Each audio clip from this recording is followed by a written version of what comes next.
Good afternoon, everyone. See people are still connecting to the webinar, so we'll be starting here in about a minute or so.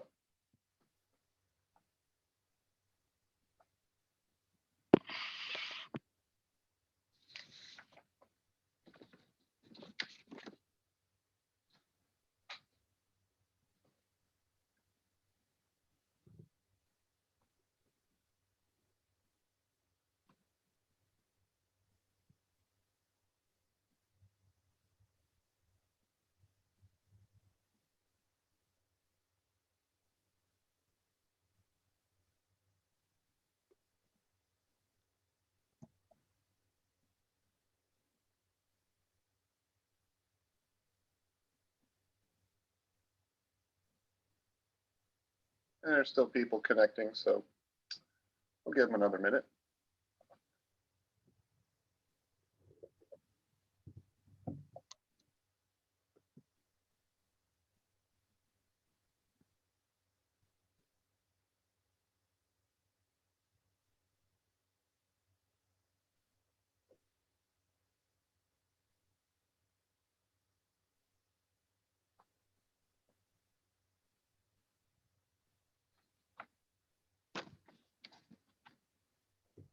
Good afternoon, everybody, and welcome to our webinar today on what regulations apply to digital accessibility. So just a little bit of housekeeping before we get started. So please use the chat box in Zoom for any questions you have about the webinar, such as problems with your audio or any other help, as we have Priya online and she'll be available to chat. For questions on the content, please use the Q&A button to ask any questions, and we will answer the questions at the end of the presentation. So hello, everybody. My name is David Herr. I'm the Vice President of Marketing and Strategic Partnerships here at CommonLook. And I'd like to introduce Kim Testa, our Executive Vice President at the Bureau of Internet Accessibility, as we will both be presenting our materials today on digital accessibility regulations. So with that, let's get started.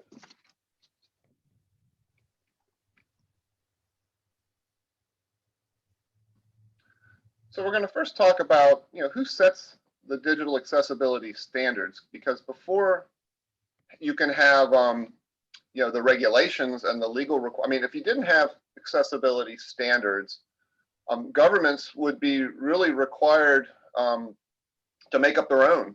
So, if I'm a government agency and I want to create a law or a regulation, if there weren't digital accessibility standards that were universally accepted, they'd be forced to create their own and create their own rules, and it would probably be pretty chaotic and very different from country to country internationally. And because the internet is really a worldwide standard used by everyone, those standards need to be as standardized as possible so that I can do access and do business anywhere in the world.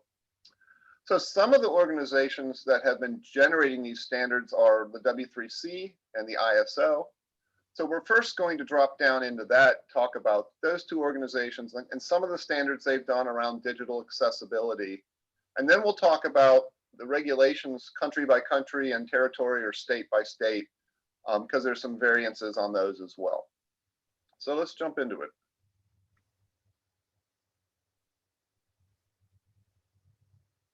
So first we're going to start with the W3C. So when the internet was first developed, it really was just a bunch of universities that were collaborating with, I believe, the US government, some of the military organizations early on to develop this World Wide Web, to be able to share information. And the W3C consortium came out as basically, to develop open standards around accessibility, and not just accessibility, but just the internet as it sits today. And if you think, in the early 90s when this first was developed, all the different changes that it's made over the years and continues to advance without somebody setting the standards and setting open standards so that they're shared among everybody. They're not proprietary. The internet isn't a proprietary thing. So by setting these open standards, it's really allowed the internet to be something that everyone can embrace, everyone can use, and ultimately through accessibility, 100% of everyone can use. So the W3C has generated a number of different accessibility standards, that complete with checkpoints on what it is you need to do to be accessible. And one of the big ones that you hear the buzzword, the acronym all the time is WCAG. What is WCAG? And then you see different versions of WCAG. WCAG 2.0, 2.1, 2.1 AA or AAA. So what WCAG stands for is the Web Content Accessibility Guidelines. And that's exactly what they are. It's a set of guidelines around website content that list out what needs to take place within HTML and similar content for it to be accessible and work with assistive technologies in many different ways.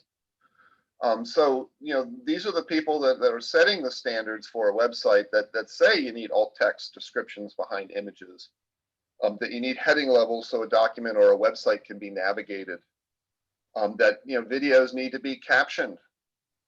All the tables need to be structured so that they can be read with assistive technology. So these are the kinds of content guidelines that have been developed by the W3C.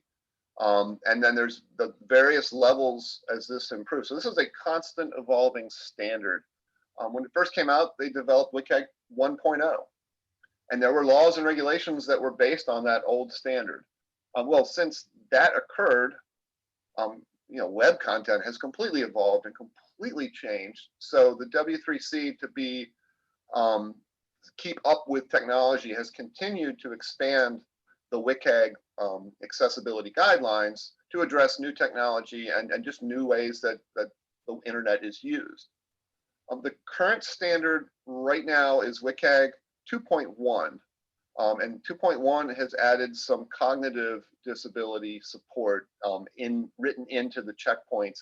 So there's things beyond just what I just talked about from an assistive technology standpoint that address people with cognitive disabilities like dyslexia and things like that, that you could ways to set your website up so that it will be more conducive for everyone to use. So and then AA, and AAA, and again, this isn't meant to be a real deep dive into any of this. So for each standard, so for WCAG 2.0, there's A, there's AA, and there's AAA. AAA being the strictest set of guidelines, and AA being kind of what most organizations strive to meet. So that's basically what they're at. So when they lay out a set of guidelines, then they'll have them. These are covered under A, and these are covered under AAA, and these are covered under AA. So when you write a regulation, typically they'll address which standard and which level needs to be met by a government regulation. So in addition to that, the W3C has some other initiatives that they've done. The WAI is around standards and support materials around accessibility compliance, and the ATAG 2.0 is around the tools for accessibility, ensuring that the tools are accessible. So all of these standards by the W3C are typically then used by laws and in regulations to address how a website should be accessible and how digital content should be accessible. So the other organization that generates standards is the ISO. And obviously international standards is what the ISO does. And they've created international standards for pretty much everything that we take for granted in the world. And that also applies to the internet. So, but rather than reinventing the wheel, rather than writing their own standard, they went and called from the W3C content and then created ISO international standards for website content under the WCAG 2.0 guidelines. And then they also did a second one around PDF documents. One thing that's unique about PDF documents is because they are a static document, they're not on the web in the way that HTML is. It isn't rendered in a browser, so to speak, but it's a static document you can download and send, and its content stays in the same format irregardless. So there were some specific things not covered under WCAG that some things don't apply to a PDF, and then there were some other things that apply to a static document. So PDF UA is an attempt by the ISO to develop a PDF accessibility standard that any organization can meet by meeting the criteria. And actually, PDF UA is now in a new version that they're working on right now that is coming out that will address further things in PDFs to make them as accessible as they possibly can be.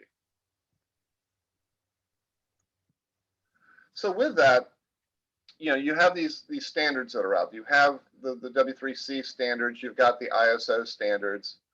So now there's some roadmap rules. There's some guidelines that government agencies around the world can use to address how they're going to deal with accessibility and how they're going to write that into their laws or into their regulations. And you think about some of the common ones that are out there, the ADA and Section 508, and then some of the other ones around the world. What we're going to do now is we're going to drop into each one of these and talk a little bit more in depth about how governments around the world have then taken these standards and applied them into their laws and their regulations. So with that, I'm going to turn it over to Kim. She's going to talk about the ADA. Thanks, Dave, and welcome everyone. The first one we're going to discuss is the Americans with Disabilities Act, which was established in 1990, and it's had many multiple updates since then. The intent that Congress had with this particular act was to provide a clear and comprehensive national mandate for the elimination of discrimination against individuals with disabilities. Next. And with that being said, it was designed to provide equal opportunity for all of these individuals in employment, public service, the transportation, public accommodation. And right now, ADA is now being applied to anything digital, such as websites, as electronic places that require public accommodation. And in 1998, next slide, Dave. In 1998, Congress made an amendment to the Rehabilitation Act that required all federal agencies to make sure their electronic and information technology, or EIT, accessible to individuals with disabilities. These guidelines had to be used, the guidelines that had to be used are referred to as Section 508.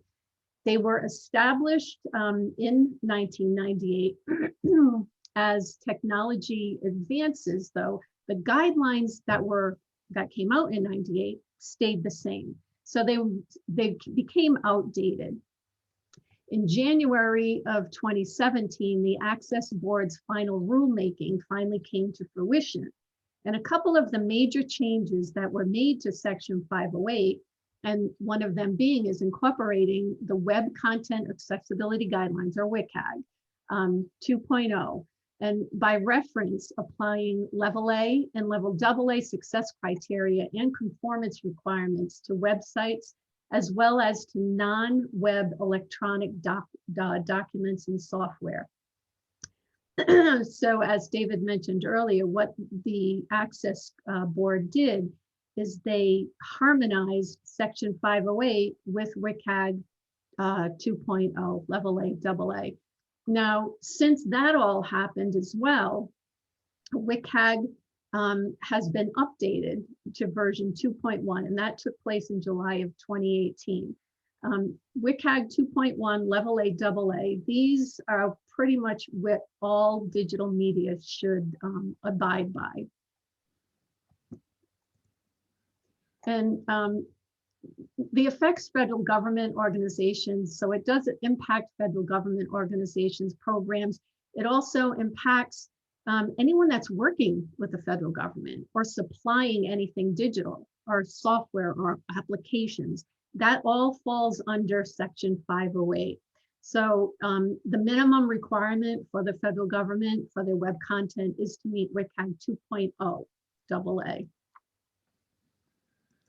So one thing I want to add to this before we go into some of the other countries and their regulations is, the ADA and Section 508, it's kind of interesting how this has evolved, because when I first got into accessibility in 2012, the original Section 508 standards were the guidelines, and they hadn't kept up with the technology, and Australia and other markets had gone to WCAG 2.0, and they were doing much stricter requirements for their accessibility.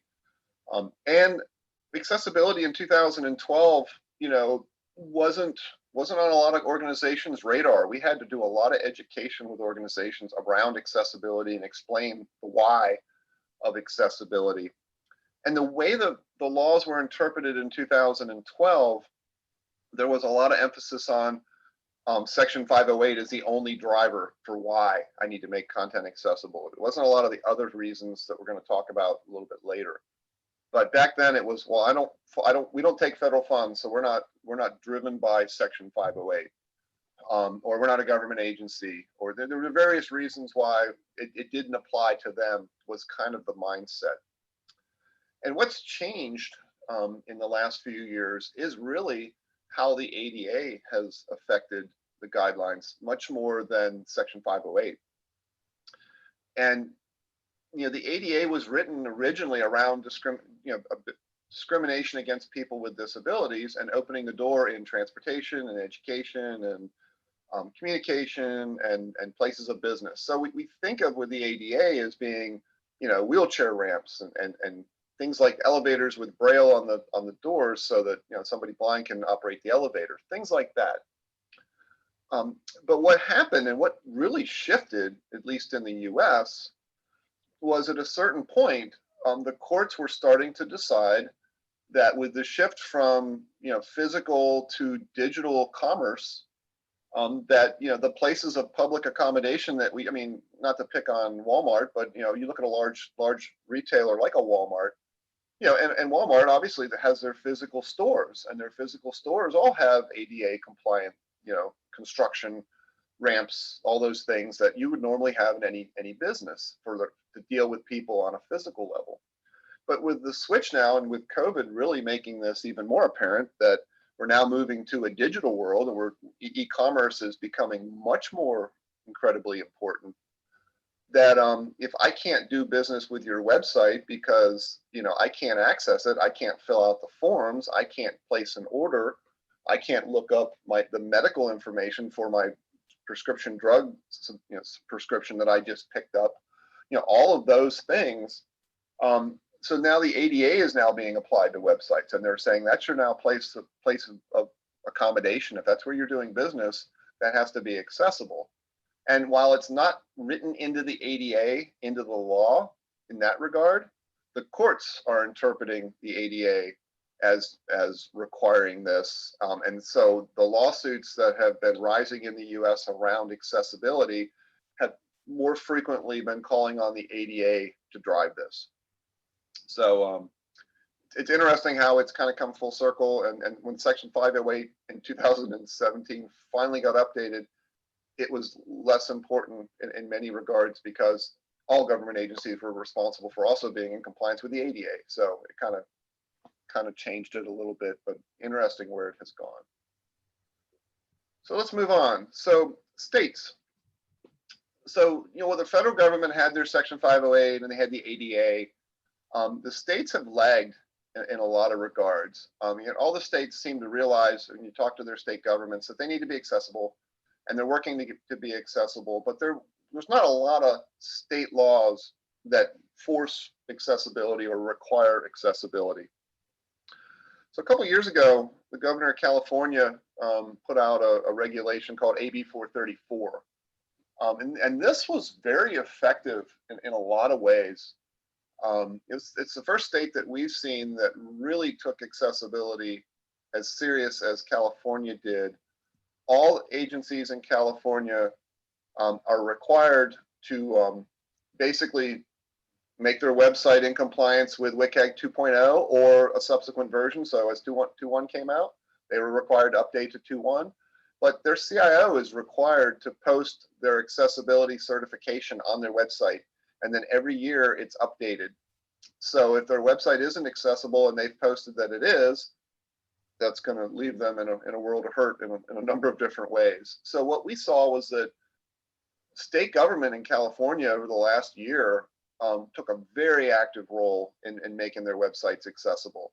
And we saw lots of documents and website projects coming out and RFPs for work that they were really working to clean up their websites and make their websites accessible to everyone. It would be really great to see other states kind of follow the lead of California. I know New York has some regulations that they put together, at least for businesses, I believe. I don't know if it affects the government side. And I know there's some other states that have talked about doing the same thing, but each state handles accessibility a little bit differently. They all take it seriously, and they all have various things. But this was one of the first regulations where the state government agencies were required and really pushed to do the right thing and to make their websites accessible. And we're very effective in doing so. So one of the things that drives a lot of these things, when we talked about the ADA and the federal side, a lot of states have some kind of a Civil Rights Act. And in California, they have an Unruh Civil Rights Act that goes all the way back to 1959. And it really establishes, that businesses can't discriminate on anything, including disability. So, a lot of the laws that we see today go way back in time to just civil rights acts that are already in place. I mean, the ADA goes back to, I think, a law in '73 around, discrimination and why that's not allowed. So these underlying civil rights laws have helped drive some of the accessibility laws and regulations that countries and states and municipalities are starting to enforce. So Canada, on a federal level, has done the Accessible Canada Act, and it went into effect in June 20th of 2018, and it's really designed to allow the government of California to develop, their regulations, to develop, how things are going to be accessible to people with disabilities in various, markets: banking, telecommunications, transportation, and within the government. So it's a pretty broad law with a lot of specific things that are being developed over time. I know it has some dates for compliance that are coming up in the coming months and years. And it'll be very interesting to see how this goes for Canada and how effective it is. But it's great to see that they're working on this, as are many other countries. And then, much like we talked about, the state of California having then their laws, AODA in Ontario has been around for a long time. And in Ontario, they've had this Accessibility for Ontarians with Disabilities Act for many years, that in Ontario has pushed for accessibility in pretty much everything: employment, accommodation, buildings, structures. And that has translated to digital business, digital assets, which is a great thing. It looks like now they have some deadlines that have been taken out to 2025 for accessibility. And so we continue to see, a lot of work going on in Canada and in Ontario to make that happen.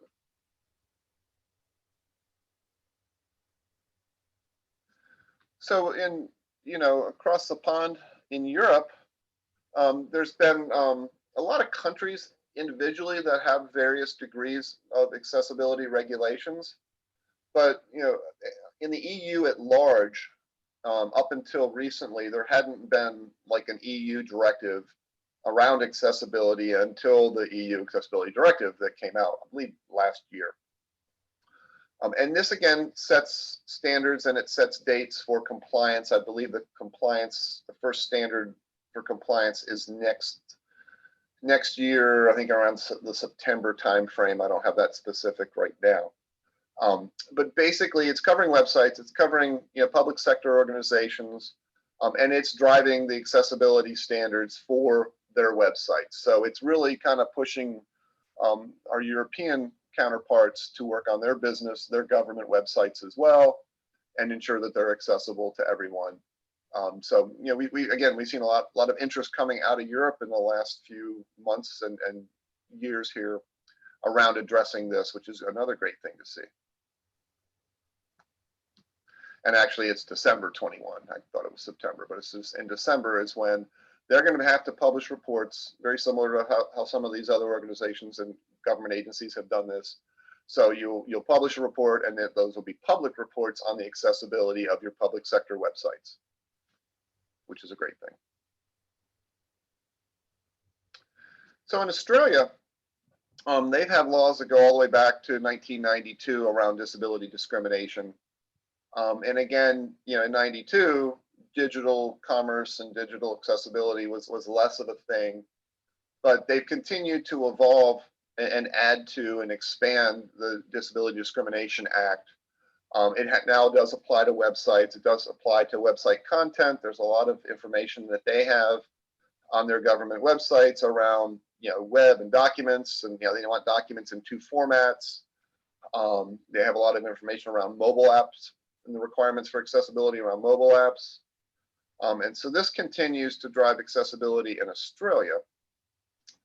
And they again have reports that are going to be required December of 2021 for public sector websites. So this has continued to evolve in Australia. Now, one thing with a number of these regulations that I want to mention briefly here is you can have regulations and you can have requirements to put reports out on your website, and you can have all these other things, but if there's no actual penalties in the law other than you didn't comply, it sometimes allows these regulations to not be ignored, but to be pushed back. And the various excuses are typically we don't have the budget for it, or we don't have the time to do it, or there's too much content. And I know when the Section 508 refresh came out, there used to be a clause in the old Section 508 that basically said that if it was an undue burden to fix your website, then you didn't have to comply. Well, that's bad. And that got removed when they did the Section 508 refresh. So basically that forces government agencies to not declare that every time they had too many documents or their website was too large to say that, oh, we don't have to be in compliance because it's an undue burden to have to fix it. It forces them to start budgeting funds towards working to rectify it. Even if you can't do it all at once, you can at least get started on their new content going forward and work your way backwards. So, for each of these regulations and laws in these various countries, it's got to be a consideration of what are the penalties if you're not in compliance? What pushes the people and the governments to accommodate them, follow these regulations, and to make their websites accessible, which is the right thing to do. The one driver that's not necessarily both a good and a bad thing is here in North America, specifically in the United States, the lack of teeth in the law, so to speak, has been backed up by the lawsuits that are out there that are forcing the issue. So where the ADA does not force website accessibility compliance to a particular standard, the courts are doing so, and the courts are coming back, and in court there's many cases of organizations that have been sued for document or web accessibility issues.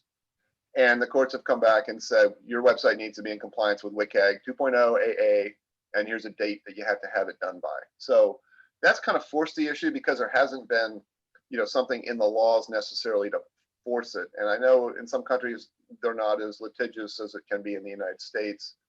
But, putting in some kinds of penalties of some kind to force compliance or push for compliance, I believe is a good thing.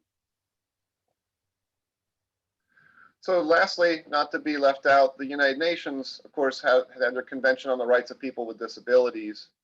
And it kind of is as a world organization, to come out and to basically say that, people with disabilities, they need to be able to effectively participate in society across the board and have no barriers. So that's a great thing as well. So, I mean, this is kind of like, as a world, we all believe that this is important, that this is critical. And as we talk a little bit later, it's financially an important thing to do too to your organization, because you're leaving out a large percentage of folks that are potential customers. So with that, I'm going to turn it back over to Kim. Thanks, Dave. So now we're going to talk a little bit about compliance with the laws and the standards and how that can help mitigate legal risk for you. And while we're talking about this, keep in mind digital accessibility. We're talking about websites, web-based applications, native mobile applications, your PDFs, email marketing campaigns. So think of anything digital that you're presenting to the public. That's, you know, the big ball, that's the big thing that you need to think about. And with legal risks, you know, if legal risks can start with some complaints about whether they can't access the information, they can't fill out a form, they can't read your PDF, they can't fill out the PDF form, whatever it is. It typically will start with a complaint. And then the complaints can then turn into demand letters and then litigation. And that's where it really starts to get expensive, because the average settlements out there can range anywhere on the low end, maybe around 10,000, but can go way up to $100,000 and beyond that. We've seen it all. So it's real important to keep all of this in mind. And as Dave was just talking about as well, there, you know, if you have multiple digital media, so you may have a website, applications, you can think of all of this as you're putting your action plan together as doing it in phases, phase 1, 2, 3, so that you're not overwhelmed with everything that has to be done. Not everybody has unlimited budgets to do all this. Not everybody has a huge IT department or developer company that can do all of this. So keep, you know, think of it in realistic terms, have your plan written out, and that'll help you as to proceed through the whole process to become compliant. The competitive advantage. Accenture did a very large study of our industry, and what they found was that digitally inclusive companies have a 28% higher revenue rate and a 30% greater profit margin. Those are enormous numbers right there.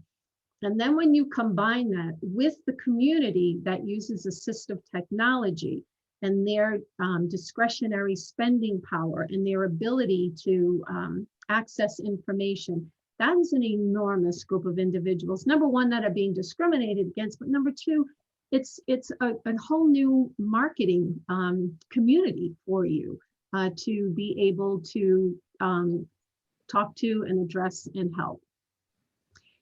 Brand value, that goes without saying. If your site and your digital media is accessible, the word will spread like wildfire that you are accessible, that anybody, no matter what their ability, they can use your site, they can use your applications and your PDFs. And just on the flip side to that as well, that when an individual comes to your site or uses any part of it and they have problems and it's not accessible, that bad reputation will follow as well. So if you take this on early enough and you're learning and you're putting your plan in place, and you're going to really increase your brand value. And then, you know, even regarding students, think of all, you know, college right now, as Dave brought up with COVID, everything is online.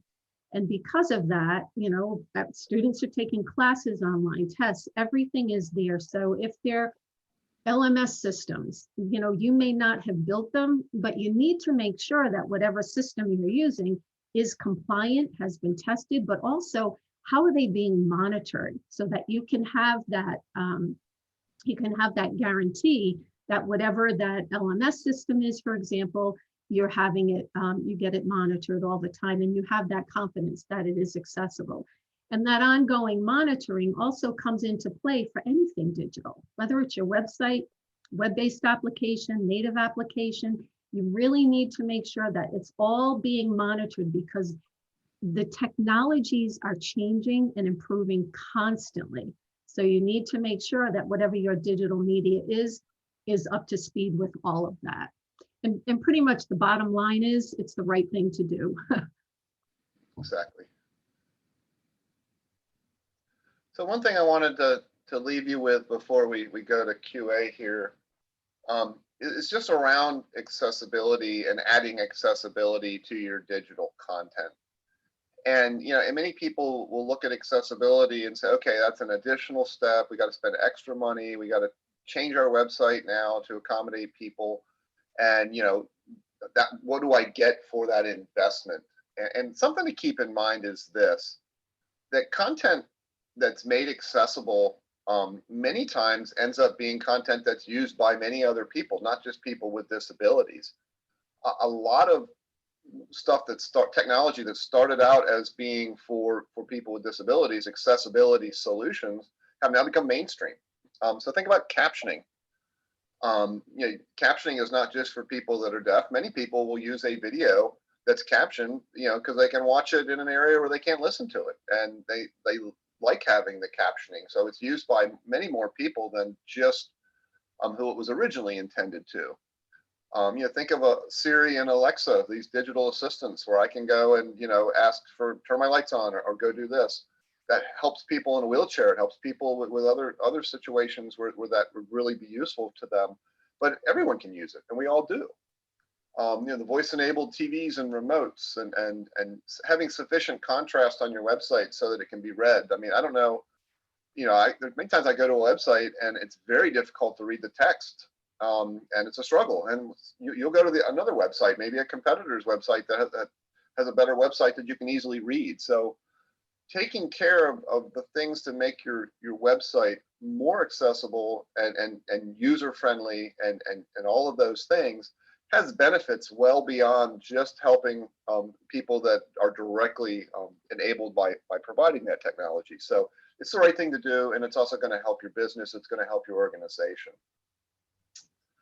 So with that, just a couple things, follow-up things. We do have another webinar coming up on digital testing techniques. And if you go to our website, you can see the various webinars that we have at the end of the slide deck here. I have the link to that, so feel free to sign up for any and all of our webinars. They are going to be progressive, so we have a technical series and a general series, and they'll each be going down and trying to cover the information on a more deeper level each week. So watch out for that. So with that, let's go to questions and see what kind of questions we have. So the first one I have from Nancy is could you please give us some examples of the standards applied to some industries? So standards applied to certain industries. So I know or at least not standards, in the healthcare insurance industry, CMS requires Section 508 compliance. Thus, it requires WCAG 2.0 AA compliance. So the WCAG standard gets applied to the healthcare industry for their open enrollment documents, and that's dictated by the federal government because they fund, Medicare and Medicaid and things like that. So they actually drive that. As far as standards applied to some industries, I think if you take the ADA and the judges are basically saying that again, the WCAG 2.0 or 2.1 AA standard is starting to be applied to any and all industries. And if you look at there's been a lot of, if you Google website accessibility lawsuits, you'll see all kinds of articles written by people that are tracking the increase in accessibility lawsuits that are being filed across the country. And you can kind of see the types of industries that are being held to account in that regard.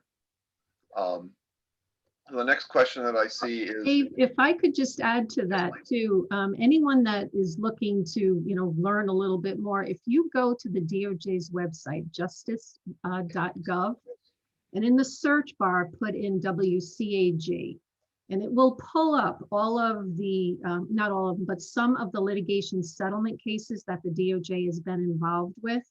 And there's a ton of information in there. A lot of it there's a lot of legalese in there, but some of them you can get some real good information. And it is it's across all industries. There's no one industry that is been left out. excellent. So the next question was around the comment I had made about it being an undue burden. It says, is it true in the US that the 508 refresh verse too hard, too big of a task? And it is true that in the Section 508 original law, there was a clause that basically said if it was an undue burden, and undue burden, being pretty vague language in regards to, one person's undue burden wouldn't be an undue burden at all to another organization. So there were a lot of federal agencies that, would not tackle a large accessibility project if they didn't have budget for it and it was a large project, and they would reference that undue burden clause in section 508. It is my understanding that that undue burden clause has been removed from the 508 refresh. So, it kind of pushes agencies to do more and not do less. The next question was, is there a minimum standard that must be followed for a company's website? That's an excellent question. It's going to depend, I guess, on where your website, where you do business, by what country or territory that you fall into, under compliance under. But I think if you took across the world, what is the minimum standard for accessibility compliance? I think WCAG 2.0 AA is probably what everyone would recognize as being a minimum standard for compliance for any organization. If you're in an area that's like the US, where there's a lot of lawsuits and a lot of things going on, we would recommend you stay up with the WCAG standards and follow 2.1 and soon 2.2 to ensure that your website's as accessible as possible. But Kim, would you agree with that? Yeah, I would definitely say the minimum would be 2.1 level A, double A. Reason being is because that 2.1 addresses the way most people are accessing the web now is on a mobile device. So while a lot can be tested on a desktop, you also have to take into consideration a mobile device and how folks are accessing your website. 2.1 level A, double A addresses that, 2.0 does not. So and even the litigation that's out there now, most of it is making sure that websites, applications are all 2.1 level A, double A. This next question is, what level of accessibility is required when e-signing documents like online loan applications? That's an excellent question. I mean, first of all, you have the document itself. And if it's in HTML and you're reading it on the screen, that HTML would obviously have to be accessible for somebody with a screen reader to be able to sign that online document, be able to listen to it through a screen reader and navigate through that document to the content and then put their digital signature in. If it's something where they're downloading it and then they have to fill out that form, again, that is a PDF format as an example, that document would need to be made accessible. But if they're doing it online, that online application that needs to be generated as accessible and a fillable and work with a screen reader. Absolutely. Also, you need to make sure that with signing these documents, that someone can also use keyboard navigation and tab through and know what where are they in the right text box to click to make that sign. So there is the screen reader, but there's the keyboard navigation that comes into play a lot with documents as well. Absolutely. So next question was, can you recommend services to test the accessibility of website content? So I'll turn that over to you, Kim. Yeah, so with digital auditing, if you think of it as auditing and not just testing, because with auditing, there are two components to a complete audit, which is first there is automated testing, and that's a scan that will go through and it grabs the low-hanging fruit, and an automated testing tool can test about up to maybe 30–35%. Everything else needs manual testing, which is individuals that are living with disabilities that will do that testing for you. So there's a manual testing. So the combination of both is what you need to have done when you're testing website content. Services, yes, we can do it. We've been here for 20 years, but whatever you do, just make sure that it is complete auditing, and that the manual testing is being done by individuals that are living with disabilities, that they're technical folks as well, and that you want to make sure that everything is tested and you're not leaving any holes in your audit. Does that answer your question? have to wait to see if they type a response. So Oh, I somebody had know, I'm asked, sorry. I'm sorry. somebody had asked me to redisplay slide number 20, so I have that up on the screen right now. The next question says, I realize this is not stated in the law, but has there been any court cases or guidance around the use of accessible fonts for printed materials, specifically around using like sans serif fonts over fonts with serifs on printed materials? Yeah, I that's know. Good. no, I'm talking out loud. That's a great question. I'm not quite sure if I have the a complete answer for that, but I will get that and get it back to them if you don't, Dave. Yeah, I don't have the answer on that as well. As far as I know, there's general accessibility recommendations around fonts and the uses of fonts, but I don't know specifically on printed materials, and I don't think it's written in any laws that I'm aware of. So now I have another one. It says we have multiple sites, each with specific country subdomains. So for Australia and for Canada, so they have basically websites for their products in Canada, and then they have .au for one in Australia. Mhm. Should we be following the requirements for each country for each specific site? And then we also have a global site for all countries that we don't have specific sites for. How do we manage that? Well, all websites globally literally abide by WCAG 2.1 level A AA. Those are the global standards that are used. Within some organizations, within some countries, there may be some nuances. Canada, you need to make sure that the ARIA is tested, and there's a lot of things, but you need for multiple websites. So you may have a corporate site and then children, companies that come off that, different brands. All websites should be tested for WCAG 2.1 level A AA. They all should have complete audits, automated and manual testing.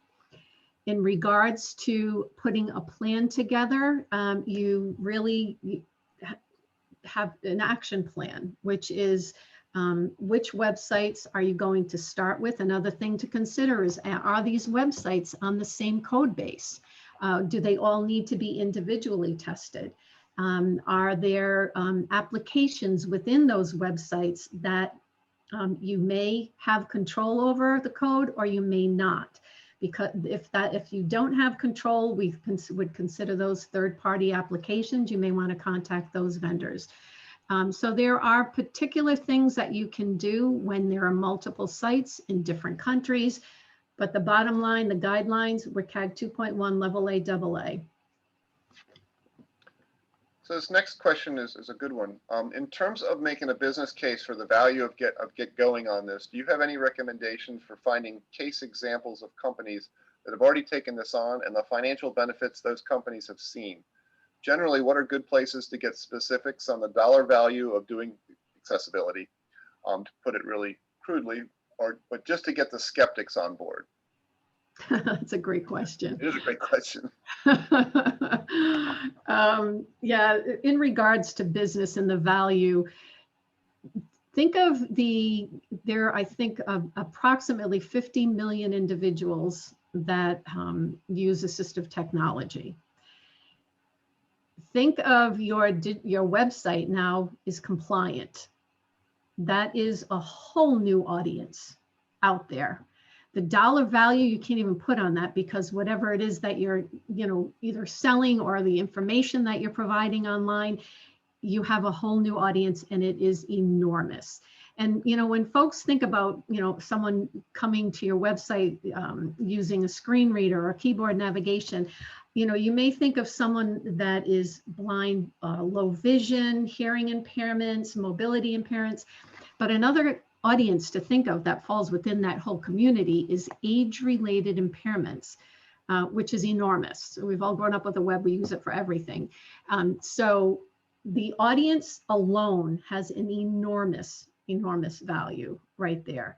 And in regards to where you can go to get some of that information, if you go to, I know Target was one of the first, or major lawsuits and litigation that was out there. I think they ended up spending about $8 million all over, but they have done a really good job in regards to what they had to do, because their site's monstrous. It's got a ton of different types of functionality within it.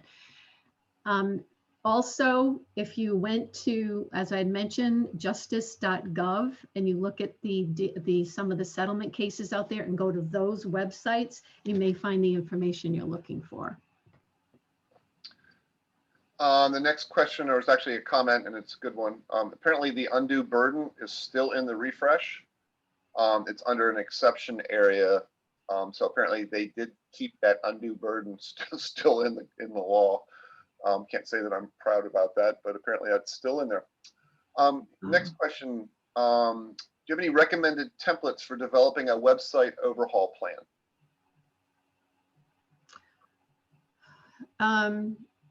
The answer to that would be no. I don't know or offhand regarding templates. There's so many different types of content management type systems that are out there, and even if they had templates that had been audited and tested and to make sure they're accessible, when you take those templates and start to build your site out and you make different changes, they can fall out of compliance immediately. So whatever templates you do decide to use, make sure that you have a plan in place that once the site is completed or is stable, that you have a plan in place to do a complete audit on it. And the next question was, where are the best resources to track litigation? Well, once again, justice.gov. There are some websites out there that have a lot on their website. For example, I don't know if there's, you can do the Google search, but there is a website that I recently found that has a lot of them on there, and it is, let me make sure I get it right, accessibility.com. I know I was just on there, and there's a lot of resources and also a lot of litigation cases that are listed on there. And we're going to be doing an upcoming webinar where we're going to have some legal folks on the webinar who will be able to talk more about litigation. So I think that'll be a good webinar to attend in that regard. The next question was on, is there a best way to document your phases of updates that are best for risk reduction? And they're saying that they document right now their website through something called Jira or Confluence to maintain the most updated current state. But legally, is there like a best practice to basically, I guess, document the updates to your website? Yeah, that's a great question. And yes, Jira or pretty much any tracking system like that is really good to use. You've got it all documented. If you've had an audit done, make sure you're helping and you're creating your paper trail. And the documentation through all of this auditing process is extremely important. So the first piece of your paper trail, for example, is your action plan. The next piece of the paper trail are the results of a complete audit. Once you're done with the remediation, I would hope that you've gone or you've had your company go back in, retest all those issues, the original ones, make sure they were remediated correctly, and also have a conformance letter or something from whoever is doing that audit. So the paper trail is extremely important for you, so that if litigation were to hit again, you have all that documentation. Really important to have all of that. And this question is definitely for you, Kim. It says, how would you recommend finding manual testers of a website? And are there any good guides for how to run a manual test? Yeah, regarding manual testers, we here at our organization, we have our own manual testers. We have individuals that are blind using screen readers, all technical folks, and cited subject matter experts. Manual testing, for manual testing, there's absolutely no need to manually test every single page on a website. Most of them are the same, especially if it's an e-commerce site, thousands of pages, most of them are all the same. So what you need to do in regards to determining what's going to be manual tested is you need to look for unique pages, unique elements, even user flows, use cases. How does someone interact with your website? It's all of those things that need manual testing. Automated testing, as I mentioned, that's going to hit all your public facing pages. It's the manual testing and the identifying of all of that unique stuff within the website. So that gets manually tested. You take what you know and what you've learned from that and apply it across the board to the entire site. And then this last question is a good one as well. They're asking, what are the stats when discussing a competitive advantage? Something like, a study showed company with compliance had a 28% increase in revenue and percentage of increase in profit margin by site. Yeah, those numbers actually came from Accenture, who did an enormous study of our industry. I don't know if that's online, if that whole report is online, but the competitive advantage is, once again, I'm going to go back to the enormity of this community and how large they are. And the discretionary spending power as well is estimated to be over $220 billion a year. So when you take all of that, that's really where the competitive advantage comes into play. Excellent. Well, that pretty much wraps up our time today. I want to thank everybody again for attending and for the excellent questions. If you're interested in some of the additional topics, please go to our websites and take a look at the additional webinars that are available in the coming weeks. Appreciate everything today, and everybody have a safe rest of the day, and we'll talk soon. Thank you very much. Thank you, everyone. Take care.